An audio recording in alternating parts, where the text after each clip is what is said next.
Shalom, selamat pagi Bapak Ibu Saudara yang dikasihi Tuhan. Kita bertemu kembali dalam acara Renungan Pagi Spiritual Life. Pagi hari ini kita akan kembali melanjutkan pembacaan Alkitab kita yang terambil dari Yohanes 7 ayat 25 sampai 36. Judul perikop itu adalah pertentangan tentang asal Yesus. Saya akan membacakan bagian firman Tuhan ini bagi Bapak Ibu Saudara sekalian. Beberapa orang Yerusalem berkata, "Bukankah dia ini yang mereka mau bunuh? Dan lihatlah, ia berbicara dengan leluasa dan mereka tidak mengatakan apa-apa kepadanya. Mungkinkah pemimpin kita benar-benar sudah tahu bahwa ia adalah Kristus? Tetapi dengan orang ini kita tahu dari mana asalnya. Tetapi bila mana Kristus datang, tidak ada seorang pun yang tahu dari mana asalnya." Waktu Yesus mengajar di Bait Allah, ia berseru, "Memang Aku kamu kenal dan kamu tahu dari mana asalku. Namun aku datang bukan atas kehendakku sendiri, tetapi aku diutus oleh Dia yang benar, yang tidak kamu kenal. Aku kenal Dia sebab aku datang dari Dia dan Dialah yang mengutus aku. Mereka berusaha menangkap Dia, tetapi tidak ada seorang pun yang menyentuh Dia, sebab saatnya belum tiba." Tetapi di antara orang banyak itu ada banyak orang yang percaya kepadanya, dan mereka berkata, "Apabila Kristus datang, mungkinkah ia akan mengadakan lebih banyak mujizat daripada yang telah diadakan oleh dia ini?" Orang-orang Farisi mendengar orang banyak membisikkan hal-hal itu mengenai dia. Dan karena itu imam-imam kepala dan orang-orang Farisi menyuruh penjaga-penjaga Bait Allah untuk menangkapnya. Maka kata Yesus, "Tinggal sedikit waktu saja aku ada bersama-sama dengan kamu, dan sesudah itu aku akan pergi kepada Dia yang telah mengutus aku, dan kamu akan mencari aku, tetapi tidak akan bertemu dengan aku, sebab kamu tidak dapat datang ke tempat di mana aku berada." Orang Yahudi itu berkata kepada yang lain, "Kemanakah ia akan pergi sehingga kita tidak dapat bertemu dengan dia? Adakah maksudnya untuk pergi kepada mereka yang tinggal di perantauan di antara orang Yunani untuk mengajar orang Yunani? Apakah maksud perkataan yang diucapkannya ini? Kamu akan mencari aku, tetapi kamu tidak akan bertemu dengan aku, dan kamu tidak dapat datang ke tempat di mana aku berada." Saudara yang dikasihi Tuhan, di dalam perikop yang baru saja kita baca ini dijelaskan bahwa suatu ketika Kristus mengajar di Yerusalem. Dan orang-orang Yahudi kemudian bertanya-tanya mengapa Kristus bisa leluasa untuk mengajar di sana.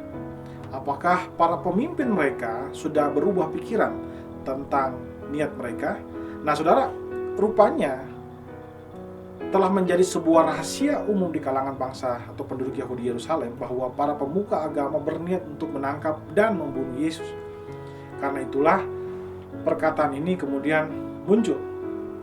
Selain itu, hal ini membuat orang Farisi semakin ingin membunuh Yesus adalah ada perkataan dari antara orang Farisi yang didengar orang Yahudi yang didengar oleh orang Farisi. Mereka berkata bahwa mungkinkah jika Mesias atau Kristus yang datang nanti, ia dapat membuat mujizat lebih banyak daripada apa yang dibuat oleh Kristus. Saudara, ini menunjukkan bahwa Kristus telah melakukan banyak tanda yang tidak bisa dibantah lagi bahwa dia adalah Kristus yang dijanjikan di dalam Perjanjian Lama atau nabi-nabi dalam Perjanjian Lama.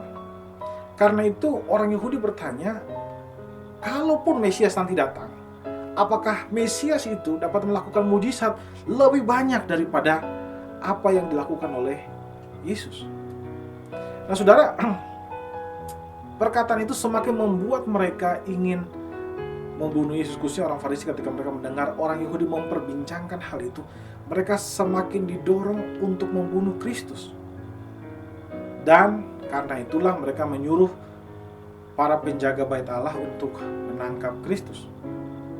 Saudara, dalam peristiwa ini atau dalam perikop ini ada hal yang menarik, khususnya di ayat 30. Dikatakan di sana, orang-orang Farisi dan ahli-ahli Taurat itu mereka tidak dapat menangkap Kristus karena saatnya belum tiba. Nah, saudara, ada dua alasan mengapa mereka belum bisa menangkap Kristus. Yang pertama, karena mereka takut kepada masyarakat Yerusalem atau orang-orang Yahudi yang ada di Yerusalem, yang mereka percaya bahwa Kristus adalah Mesias yang dijanjikan di dalam Perjanjian Lama. Dan alasan kedua dituliskan dengan jelas di sini, Dikatakan sebab saatnya belum tiba. Hal ini berarti bahwa Bapa masih menjaga Kristus sedemikian rupa sehingga orang-orang yang membencinya tidak bisa menyentuh dan menyakiti dia sebelum waktu yang telah ditentukan oleh Allah. Nah, saudara yang dikasihi Tuhan, hal yang sama pun terjadi kepada kita. Ada waktu-waktu di mana Allah menjaga kita sedemikian rupa untuk membuat orang-orang jahat itu tidak bisa menyentuh kita. Tapi juga ada waktunya di mana Dia mengizinkan hal-hal yang sepertinya jahat itu menimpa kehidupan kita. Tapi kita harus percaya bahwa ketika kejahatan itu datang kepada kita, atau ketika hal-hal yang tidak kita sukai itu datang menimpa kita, percayalah bahwa kejahatan itu tidak bisa menguasai kehidupan kita.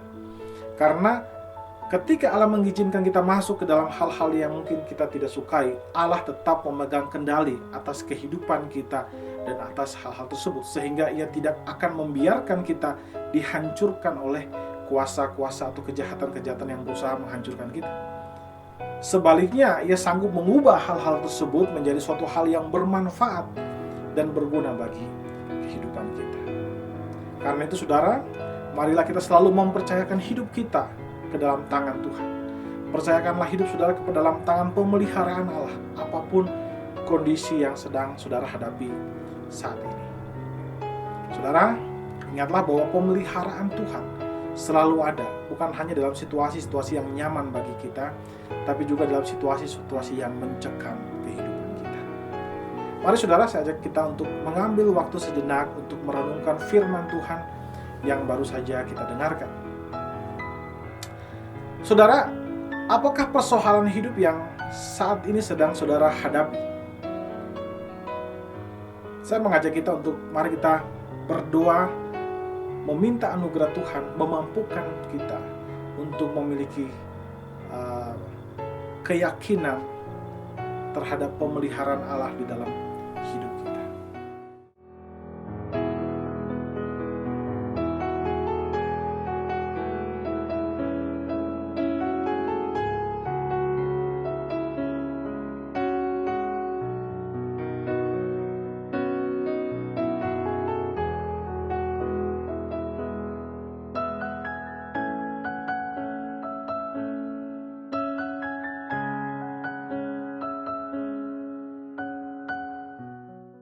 Saudara, ingatlah bahwa pemeliharaan Tuhan selalu ada bukan hanya dalam situasi yang nyaman, tapi juga dalam situasi yang mencekam. Mari saudara, kita tundukkan kepala, kita berdoa. Ya Tuhan Allah Bapa kami bersyukur buat kasih dan setiamu kepada kami. Terima kasih jika Engkau telah menjaga kami dalam istirahat kami malam dan pagi hari ini kami boleh bangun. Itu semua karena anugerah-Mu Tuhan. Dan terima kasih buat firman-Mu yang telah menyegarkan jiwa kami, membuat kami meyakini bahwa kehidupan kami seluruhnya telah diatur oleh Engkau, telah dijaga oleh Engkau, dan ajar kami untuk mempercayakan hidup kami ke dalam tangan pemeliharaan-Mu saja Tuhan. Terima kasih Bapa, kami serahkan kehidupan kami seterusnya dalam tangan Tuhan. Apapun yang akan kami kerjakan mulai dari pagi, siang, sampai malam nanti, biarlah semua yang kami kerjakan itu seturut dengan kehendak-Mu dan itu mempermuliakan nama-Mu Tuhan Yesus. Terima kasih Bapa, di dalam nama Tuhan Yesus kami berdoa kepada Bapa Surgawi. Haleluya. Amin. Amin. Bapak Ibu Saudara yang dikasihi Tuhan, selamat pagi, selamat beraktivitas, dan Tuhan Yesus memberkati kita semua.